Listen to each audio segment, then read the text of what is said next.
kabajamtoota maatii Siinqee Production nagaan keenya kan kabajaa fi jaalalaa isinii dhiyeessaa sagantaa guyyaa har'aaf qindeeffannee qabannee dhihaannee jirra hanga xumura qophii keenyatti nu waliin akka turtan kabajaan isin gaafachaa odeeffannoo waqtaawaa fi sirrii argachuuf chaanaalii keenya subscribe gochuu hin dagatinaa isiniin jecha gara qophii keenyatti isin dabarsina.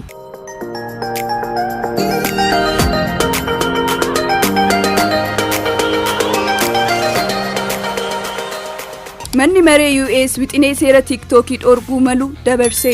Manni maree bakka bu'oota Ameerikaa wixinee seera TikTokii Ameerikaa guututti dhorkuu dandeessisu dabarsee jira. Labsiin kun abbaa qabeenyaa TikTok kan ta'e ByteDance qooda isaa ji'a 6 keessatti akka gurguru dirqa. Yoo ta'uu baate ammoo aappichi Ameerikaa keessa dhorkamuuf deema jechuudha. Murtiin kun seera ta'uuf seenetii Ameerikaan raggaa'uu qaba akkasumas pirezidaantiin Ameerikaa mallatteessuu qabu. Seera tumtoonni yeroo dheeraaf dhaabbata Chaayinaa kanarratti yaaddoo dhiheessaas turan.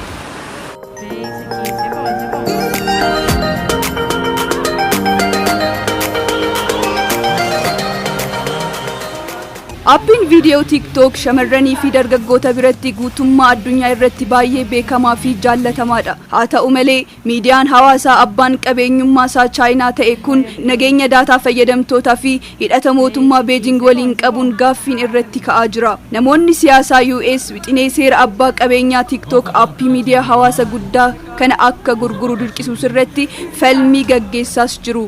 Pirezidaantiin duraanii US Donald Trump ammoo kanaan dura akka dhorkamuuf gaafataa turus amma garuu wixinee seera kanaa qeeqaa jiru. TikTokiin maalidha hangam immoo beekamaadhas. TikTokiin appii viidiyoo gabaabaa akkuma YouTube viidiyoowwan maxxansu qooduu fi yaada irratti kennuu dandeessisuun tolfamedha. Dheerinni viidiyoo TikTokii sekondii 3 hanga daqiiqaa 3 ta'uu kan danda'u yoo ta'u fayyadamtoonni salphaadhumatti wantoota filter, sticker, muuziqaa akkasumas visual effect jedhaman gargaaramuun gulaaluu fi miidhagsuu ni danda'u. Miidiyaan hawaasaa kun jalqaba beekamtii guddaa kan argate dargaggoota fi shamarran shubbisaa fi muuziqaa fi sirboota nama fakkeessanii sirbaniin ture. Umrii isaanii fi bakka jiraatan irratti hundaa'uudhaan fayyadamtoonni tokko hordoftoota isaaniitiif kallattiin viidiyoo tamsaasuus ni danda'u. Akkuma kanas warreen qabiyyee garagaraa umriin tamsaasan addatti jaallataniif ammoo kennaa dijitaala kennuu yookaan subscribe gochuus ni danda'u. TikTok Shop yookaan suuqiin TikTokii ammoo kuusaa onlaayinii miidiyaa hawaasaa kana akka fayyadamtoonni viidiyoowwan namoota qabiyyee uuman keessatti meeshaalee garagaraa dhiyaatan bitachuu akka danda'an gargaarudha. Erga bara 2019 irraa kaasee TikTokiin gabatee aappii namoonni baay'inaan buufatan yookaan daawunlood godhan irratti dursaa jira. Akka dhaabbatni Sensor Tower kan raawwii miidiyaalee hawaasaa to'atu jedhuttis bara 2023 keessa ammoo addunyaa irratti aappii hunda caalaa namoonni buufatan ta'uudhaaf wal'aansoo qabaas tureera. UStti bitootessa bara 2023 keessa TikTokiin namoota dammaqinaan ji'aan dhimma itti ba'an miliyoona 150 qaqqabee jira. TikTokiin kan eenyuti?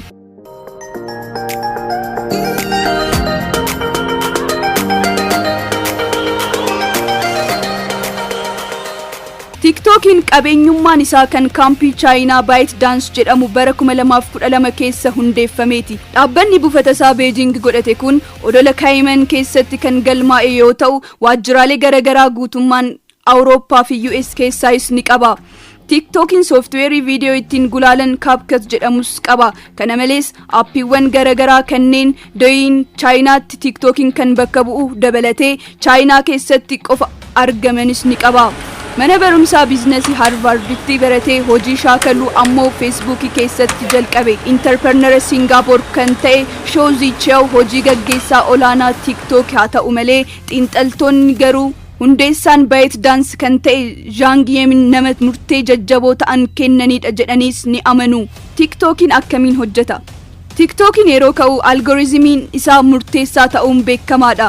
Algooriizimii jechuun qajeeltowwan aappicha keessa qabu. Algooriizimii jechuun qajeeltowwan aappicha keessaa qabiyyee akkamiitu fayyadamtootaaf dhiyaata kan jedhu wanta duraan isaaniif dhiyaate irratti hangam hirmaataniiru kan jedhu ragaa walitti qabuun ilaalee kan murteessudha. Fayyadamtoonni aappii isaanii irratti ulaa gurguddaa 3tu isaaniif kennama. Following, friends fi for you. Ulaan following fi friends feeds namoota hordofuuf filatanii fi warreen deebisee ammoo isaan hordofan irratti qabiyyee fayyadamtootaaf dhiyeessa. Haa ta'u malee for you feed kan jedhu ammoo aappicha ofuma isaatiin kan maddisiisudha.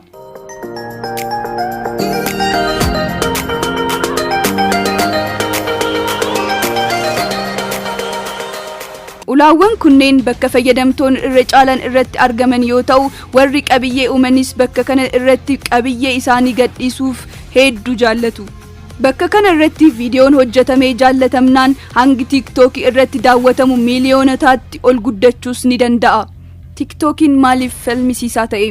TikTokiin aappii naga qabeessa ta'uu isaa amansiisuudhaaf yaaliin qabatamaan taasifamullee namoonni siyaasaa fi warri to'atan waa'ee miidiyaa hawaasaa abbummaan isaa chaayinoota ta'e kana yaadda'uu hin dhisne.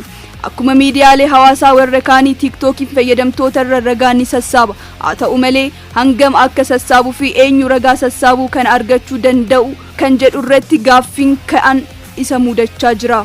Addatti qeeqxoonni akka jedhanitti odeeffannoo sassaabuun kun mootummaa harka galuun mala jedhanii sodaatu. TikTok fi ByteDance ammoo shakkii qeeqxoon irratti kaasan kana cimsanii mormu. Bara 2022 gara dhumaa gaazexeessituun UK tokko karaa akkaawuntii isheetiin hordofamaa akka jirtu hubatte. Bara 2023 keessa ammoo mootummaa fi paarlamaan UK, European Union fi USA, White House dabalatee dhaabbileen hedduun hojjettoonni bilbiloota hojii irratti aappicha akka hin gargaaraman dhorkanii jiru.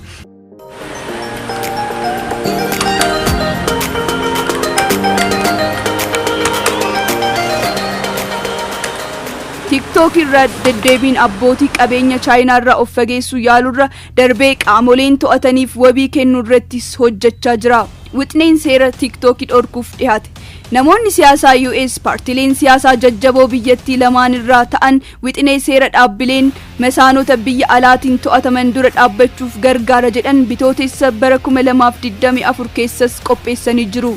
Pireezidaantiin Baayiden wixneen kun isaan bira qaqqabnaan akka seera ta'uuf mallatteessurra duubatti akka hin jennes dubbatanii jiru.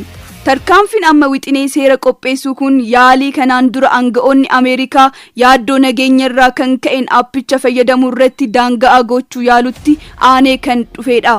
Pireezidaantiin duraanii US Donald Trump bara 2020 White House turanitti aappii kana dhorkuudhaaf yaalii taasisanii ture. Hin milkoofneef osoo hin milkaa'iniif hafee jira. Haa ta'u malee filannoon pireezidaantummaa US bara 2024 gaggeeffamuuf jiruuf kaadhimamaa ta'uun kan darban obbo Trump TikTok irra dhorkaa kaa'uun karaa haqa hin taanee fi Feesbuukiin akka fayyadamu taasisaa jechuun wixnee seera haaraa kana qeeqaa jiru. Sagantaa har'aaf qindeeffannee kana fakkaata ture. Hanga xumura qophichaatti waan nu faana turtaniif guddaa isaa galatoomaa isiniin jechaa warri hanga ammaatti maatii keenya hin taane ammoo chaanaalii keenya subscribe, like, share fi tumsa akka gootaniif maatii keenya akka taataniif affeerramtanii jirtu. Sagantaa birootiin hanga walitti deebinutti nagayaan tura.